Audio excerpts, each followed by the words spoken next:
Welcome to the lesson on human factors. This lesson is comprised of 2 modules. In the first module, you will learn about crew resource management and decision-making. The second module is a discussion about threat and error management.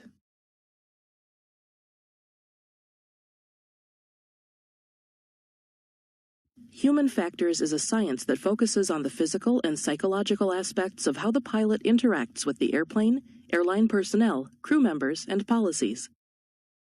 The umbrella of human factors includes crew resource management, known as CRM, decision-making, and threat and error management, or TEM. This module will focus on the CRM and decision-making elements. Crew resource management is the effective use of all personnel and material available to the flight crew. Most airline crews have many different resources at their disposal.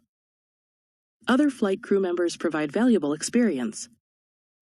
Cabin crew members have insight into events outside the flight deck. Air traffic control can assist the crew with traffic separation, vectors, airport information, and emergency equipment. Dispatch provides performance, planning, and big-picture information. And maintenance can assist with any equipment failures or abnormal procedures. CRM emphasizes the management of these resources using communication and other interpersonal relationship skills. Decision-making is the systemic approach used to determine the best course of action in response to a given set of circumstances. CRM and decision-making encompass a wide range of knowledge, skills, and attitudes, including situational awareness, problem-solving, and teamwork. We will discuss these skills individually, but keep in mind they are all closely related and frequently overlap one another.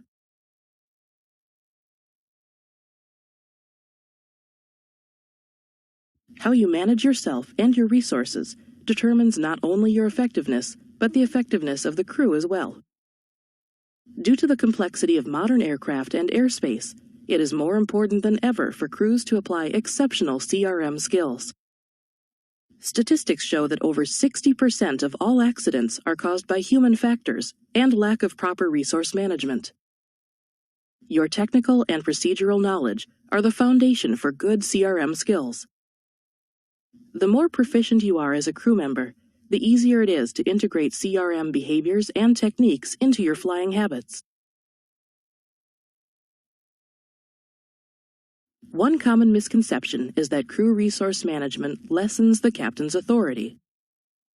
This is not the case, as the captain is always the final authority for the aircraft's operation. However, other crew members' inquiry, advocacy, and assertion allow the captain to make better and more informed decisions.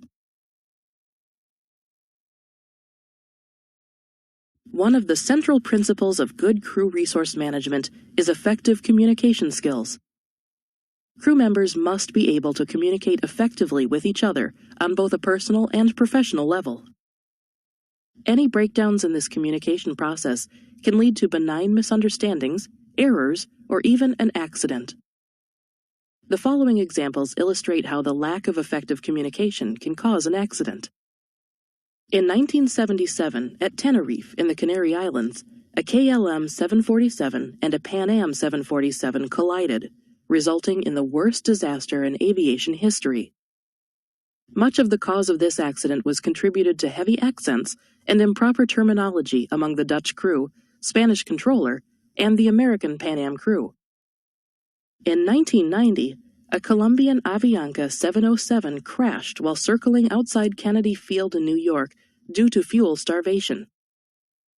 In this accident, the Colombian crew told the controllers that they were low on fuel, when declaring a fuel emergency would have resulted in an immediate landing clearance.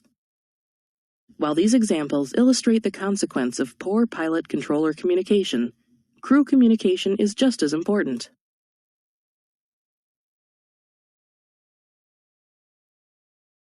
Two-way communication involves a sender, a message, and a receiver. Effective communication occurs when what the receiver decodes or understands is exactly what the sender intended.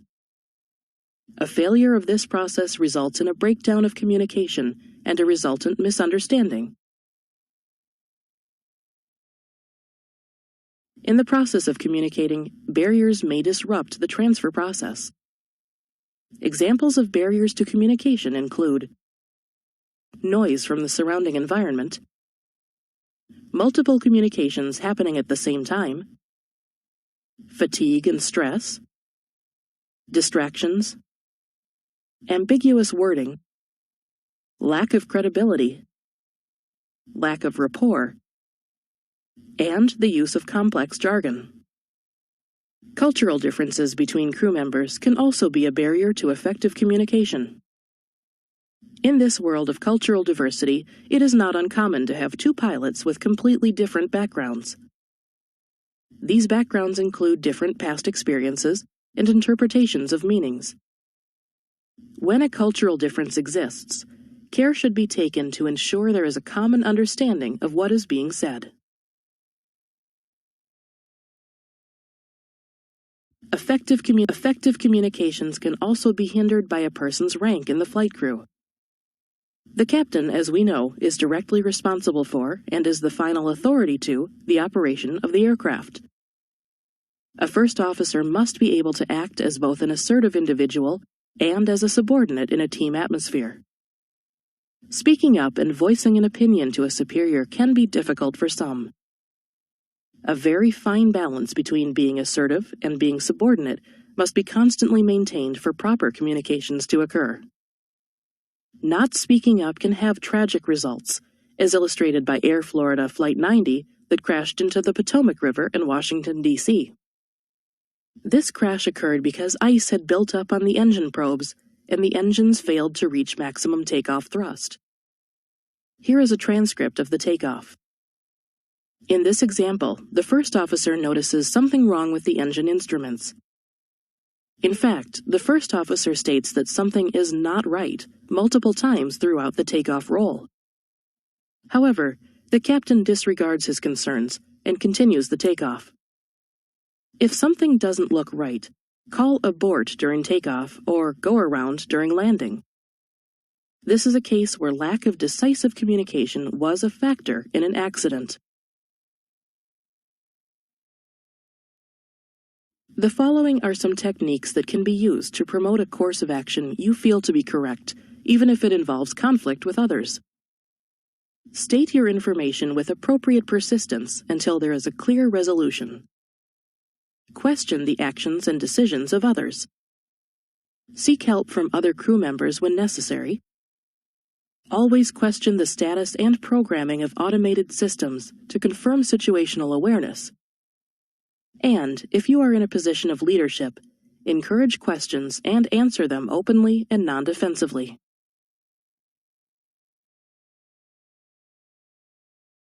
Crew briefings are an effective CRM tool. Crew briefings can be given to all of the crew if desired, but should include the first officer and purser lead flight attendant as a minimum. An effective briefing is clear, concise, and thorough. It should address crew coordination, planning, and any problems that have occurred or are likely to occur. When conducting a briefing, be sure to establish an open and interactive environment. Answer questions directly, listen with patience, and do not interrupt or talk over others. The briefing should establish a team concept. The captain's briefing should cover pertinent safety and security issues, identify any potential problems such as weather, delays, or abnormal system operations, establish guidelines for crew actions centered on standard operating procedures, address crew workload, set expectations for handling deviations from SOPs, and lastly, establish guidelines for the operation of the automation systems, including the duties and responsibilities for the pilot flying and the pilot not flying. Although briefings are typically the captain's responsibility, other crew members may perform a briefing, particularly if it will improve understanding and contribute to the safety of the flight.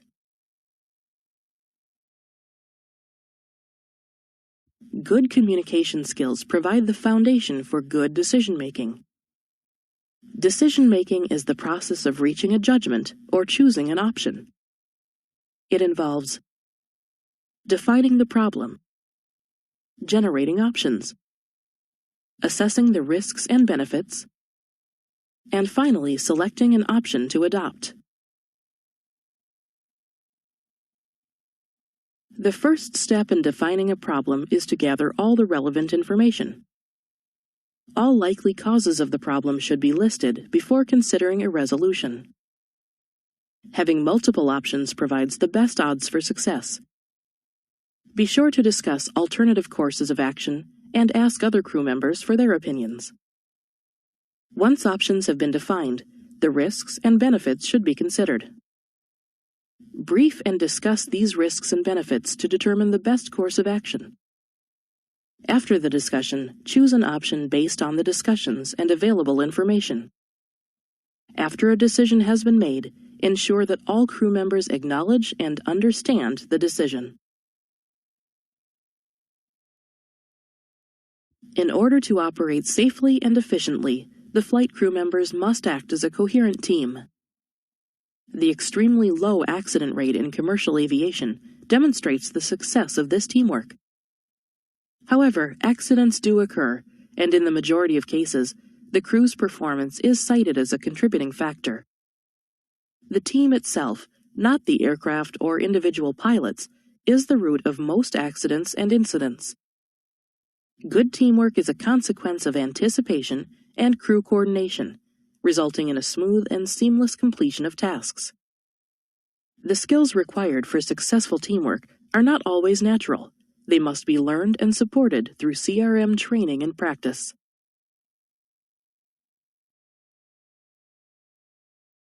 The basis for teamwork is crew coordination. Crew coordination is synergistic, taking advantage of the collection of highly skilled individuals. Team collaboration and coordination improves both the detection and resolution of errors. When the coordination breaks down, the crew concept falls apart, resulting in poor communication, procedural errors, and an increased likelihood for an accident or incident. Effective leadership can also contribute to improved crew coordination. In a properly coordinated crew, all members can show leadership. For example, the flight attendants can coordinate the passengers during an emergency. The first officer can manage exterior resources, such as dispatch and ATC. And of course, the captain is always overseeing the entire crew. The captain should always demonstrate the highest level of leadership for the crew.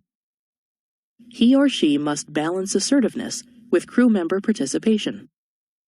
Here are some guidelines that can be adopted as a basis for aviation leadership. Recognize that there is a need to adhere to the standard operating procedures.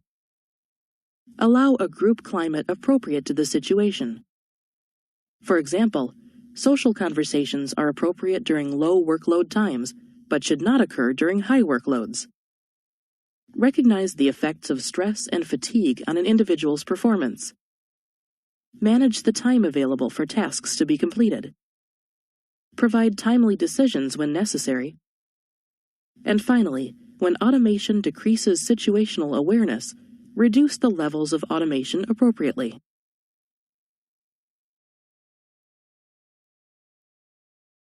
When building a team, an effective leader must understand the effects of other crew members' personalities and styles. These personalities and styles can be thought of as the prism through which individuals interpret a situation. This interpretation may have undesirable consequences. For example, a captain with an aggressive personality may intimidate a passive first officer who may have valuable insight into a problem. The interpersonal relationships are best managed by setting the correct tone for the flight deck.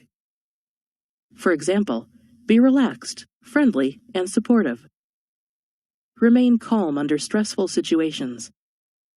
And during times of low workload, check in with the cabin crew to build trust and maintain communication.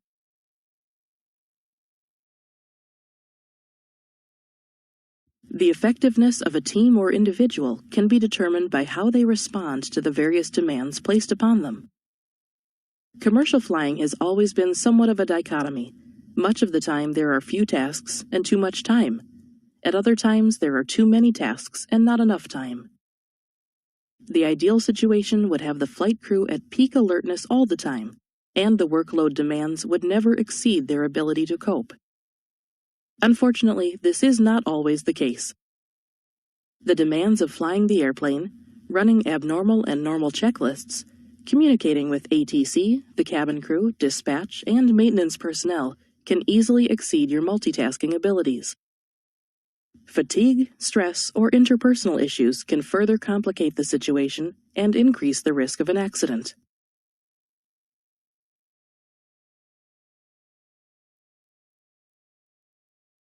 During a typical flight, crew involvement can vary between low workload situations, where a certain amount of stimulation helps to keep the crew engaged, and high workload situations, where preparation is a key element in managing multiple tasks.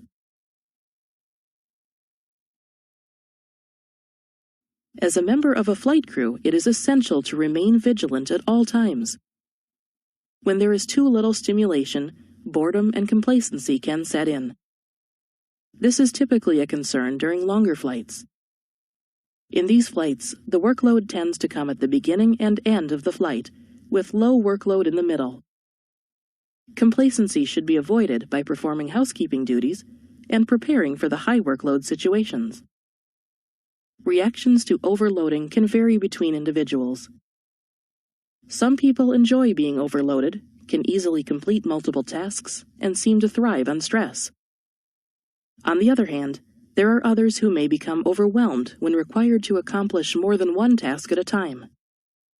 Too many tasks can lead to a workload that can easily exceed the crew's ability to cope. Performance deteriorates, and tasks are shed to focus on key information. Task overload and the distractions that are associated with it can lead to errors. In some cases, this can overwhelm crew members. Typical situations in which task overload may become a factor include during a naturally busy time of flight, such as taxi, takeoff, approach, and landing, when an abnormal situation occurs, when tasks are allowed to accumulate, during a short approach, or if a runway change occurs during a departure or arrival. A good practice is to schedule and allocate tasks evenly between crew members. This reduces the likelihood of one pilot becoming overloaded. If you find yourself becoming task-saturated, communicate to your crew members and distribute the tasks in a more efficient way. Prioritize your tasks. Those relating to the safety of flight should be addressed first. And finally, use applicable automation to allow more time for the required tasks. Situational awareness is a vital component of a successful CRM strategy. Situational awareness can be defined as a person's ability to accurately perceive and comprehend the meaning of different elements in the environment and the projection of their status in the near future.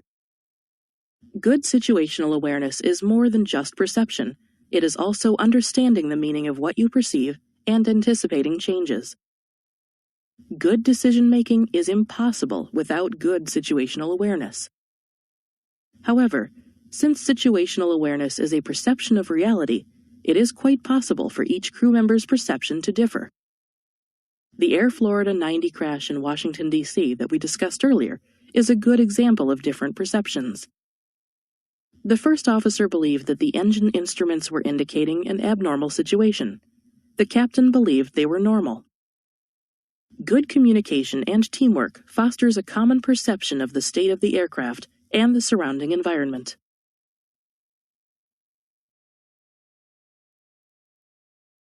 Situational awareness can be broken down into specific elements: geographical, spatial, system, and environmental.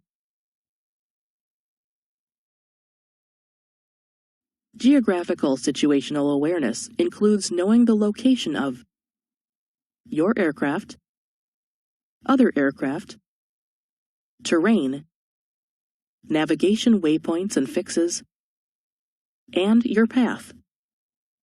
Spatial situational awareness is an understanding of the aircraft's physical state. Elements of spatial situational awareness include attitude, altitude, heading and flight path, and horizontal and vertical speed. System situational awareness involves knowing the aircraft configuration and status. This includes system status, such as fuel and hydraulic quantities, and system configuration, such as flight controls, fuel pumps and valves, anti-ice configuration, etc. It also requires that the crew know the automation flight modes and are able to detect any abnormalities or deviations from the selected settings. Lastly, environmental situational awareness requires that the crew understand the present and forecasted weather along the route and how it can affect flight operations.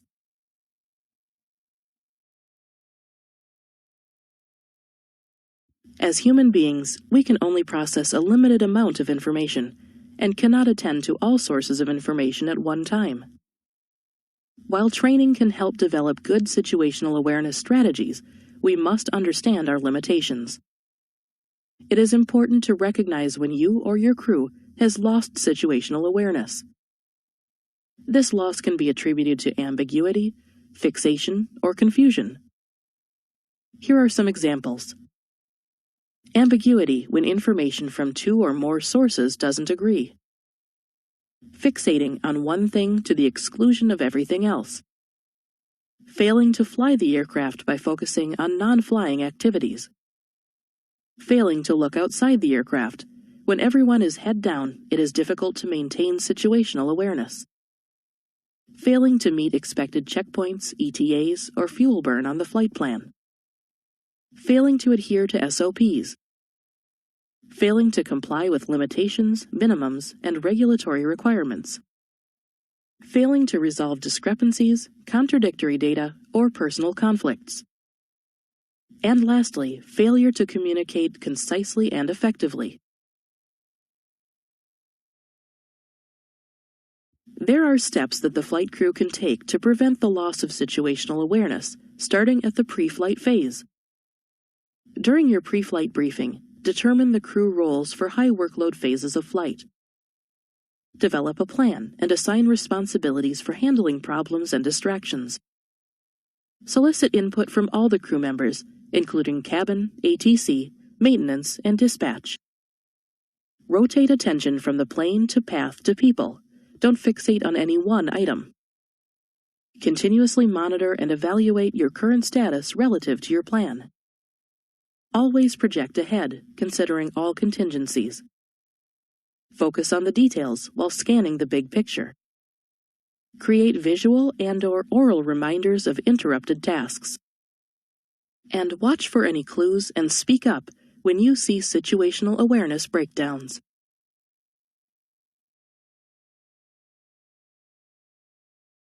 Stress can be defined as the body's nonspecific response to demands placed on it. These demands can be pleasant or unpleasant in nature. Stress can be the result of many different situations: an engine failure en route, a late check-in at the airport, or problems in your personal life. These issues can influence the effectiveness and efficiency of crew members. To a point, stress serves a good purpose. It can cause a person to focus, adapt to changes, and add motivation to life. In fact, performance of a task will generally improve with the onset of stress, but will peak and begin to degrade rapidly as stress levels exceed a pilot's adaptive abilities to handle the situation.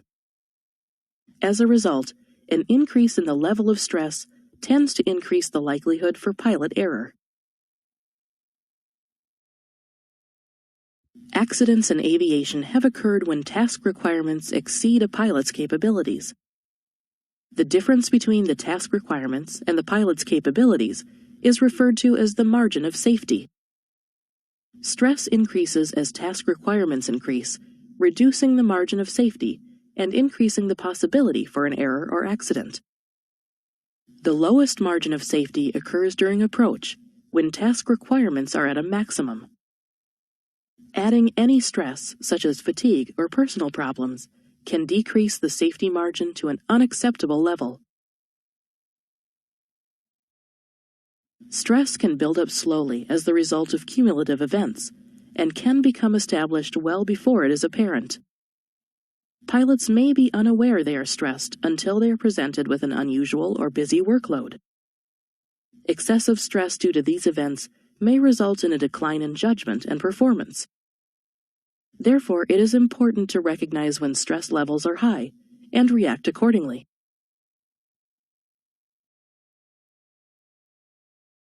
Stress manifests itself with several different symptoms. It is important to be able to recognize these symptoms in yourself and other crew members. Symptoms of stress vary from person to person, but can include physiological symptoms such as sweating and dryness of the mouth, health effects such as nausea, headaches, and sleep problems, behavioral symptoms such as restlessness, shaking, nervous laughter, taking longer to complete tasks, and excessive drinking. Cognitive effects such as poor concentration, indecision, and forgetfulness. And finally, subjective effects such as anxiety, irritability, depression, or aggression. People tend to respond to stress using defensive or coping strategies. Defensive strategies generally involve the alleviation of the symptoms through medication, alcohol, or other means. Coping strategies involve dealing with the source of stress rather than the symptoms. Coping, in general, involves the person adjusting to the situation or changing the situation itself. Delegating workload, prioritizing tasks, or sorting out problems are all methods of coping. Stress can also be alleviated through some relaxation techniques. These include careful regulation of sleep and diet, regular physical exercise, and, if needed, counseling from a supportive friend, colleague, or a professional counselor. While these techniques can be useful in life, they may not apply to specific situations in the flight deck. There are, however, methods to mitigate the effects of stress in flight. Avoid situations that distract you from flying the aircraft. Reduce your workload to reduce the stress level. If an emergency does occur, be calm, think for a moment, weigh alternatives, and then act. Maintain proficiency in your aircraft. Proficiency builds confidence. Don't let little mistakes bother you. Wait until after you land, then analyze past actions. And finally, know and respect your personal limits. Fatigue can play a critical role in flight crew performance. It can be either physiological in the body's need for replenishment and restoration, or subjective in an individual's perception of how sleepy they feel. Fatigue is not only affected by sleep levels and quantity, but also by mental or physical stress, disruptions in circadian rhythms, excess work hours, alcohol, and medications.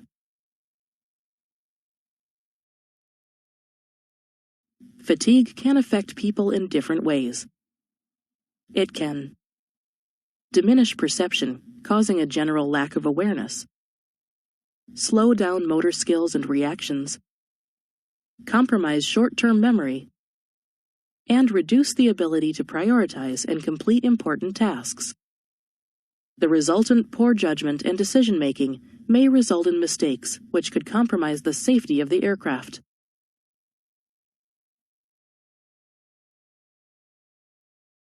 The circadian rhythm is a natural cycle that affects a person's body temperature, hunger, and eating. These rhythms run in cycles of approximately 24 hours. They are controlled by the brain but are influenced by external factors, primarily light. The effect of circadian rhythms on flight crews is significant, as they must adapt to different time zones and varying work schedules. When external stimuli are no longer synchronized with the circadian rhythm, as happens during flights across time zones, jet lag results. Jet lag skews the natural link between daylight and the body's internal clock, causing fatigue during the day and restlessness at night. Given sufficient time, the body will readjust. Understanding these rhythms can help you understand when you are most likely to feel fatigued.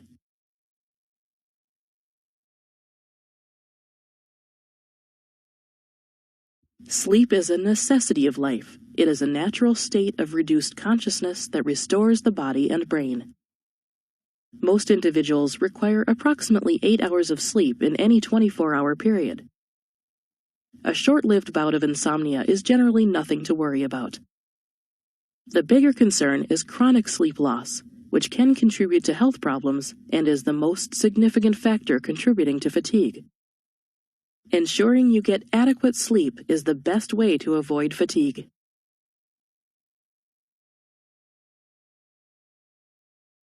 CRM encompasses a wide range of knowledge, skills, and attitudes, including communications, situational awareness, problem-solving, decision-making, and teamwork.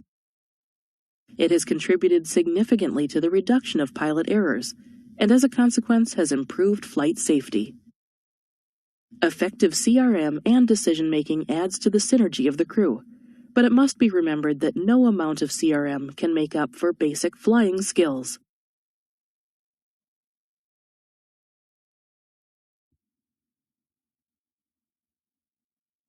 That is incorrect.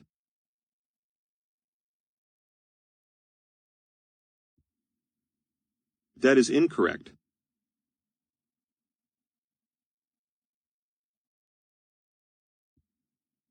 That is incorrect.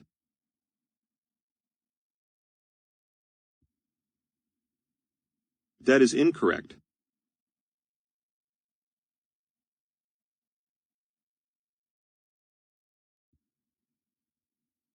That is incorrect. That is correct.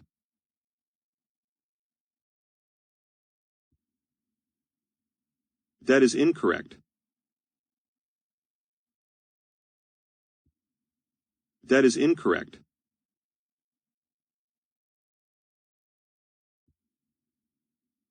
That is incorrect.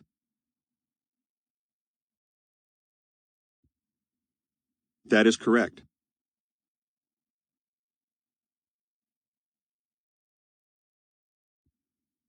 That is incorrect.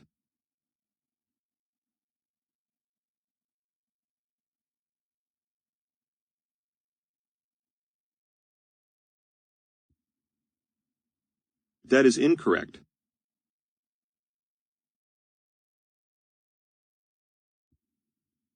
That is incorrect.